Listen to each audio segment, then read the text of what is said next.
করেছি, কিন্তু এত কিছু করার পর থেকে আমি স্পষ্ট ভাষা বলতে পারি আমি তার এই দলের থেকে কিছু পাই নাই।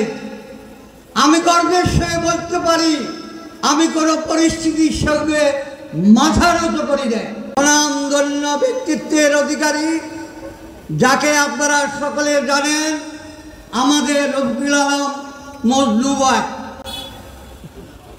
সম্মানিত উপস্থিতি, আমি আজকের বক্তব্য দেওয়ার আগে আপনাদের সবাইকে বলবো, আপনারা সবাই কেমন আছেন? মনে হয় বেশি ভালো নয়, বলেন, ঠিক করে বলেন আপনারা কেমন আছেন? ধন্যবাদ, আপনারা ভালো আছেন। কেন ভালো আছি?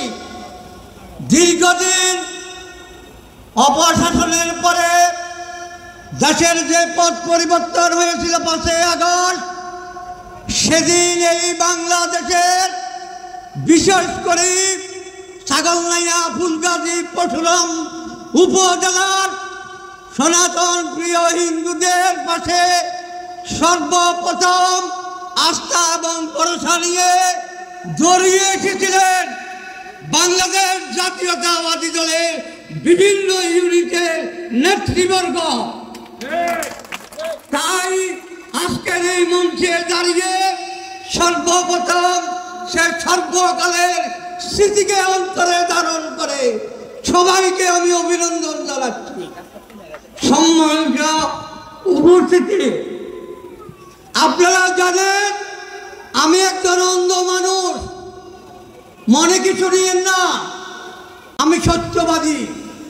আমি সারা জীবন আওয়ামী লীগ করেছি, কিন্তু এত কিছু করার পর থেকে আমি স্পষ্ট ভাষা বলতে পারি আমি তার এই দলের থেকে কিছু পাই নাই।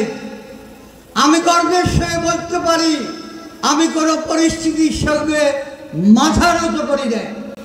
তবে দেশ প্রেমিক সাথী বন্ধুরা, আজকের অনুষ্ঠানে আজকের এই সভাপতি প্রথমে উদ্বোধনী ভাষণ বা স্বাগত বক্তব্য দিয়েছেন, তারপরে আমাদের সনাতনের পক্ষ থেকে বিভিন্ন নেতা বিভিন্ন দাবি দাবা নিয়ে বক্তব্য রেখেছেন। আমি সেদিকে যাব না। কেন যাব না জানেন? একটি কথা, এই কথা, সেটা হচ্ছে প্রথমে স্মরণ করছি যে বিশ্বকবির সোনার বাংলা নজরুলের এই বাংলাদেশ, পল্লী কবি জসীমউদ্দিনের পল্লী মায়ের দেশ, জীবনানন্দ রূপসী বাংলার রূপের কোনো রেখাস নাই। আমি আজকে এই অনুষ্ঠানের সবাইকে নাম ধরে স্পেসিফিক সম্বোধন করতে পারছি না, আন্তরিকভাবে দুঃখিত, আমি সম্পূর্ণ দৃষ্টিহীন। তাই আপনাদের কাছে আমি কৃতজ্ঞতা এবং ক্ষমা প্রার্থনা করছি।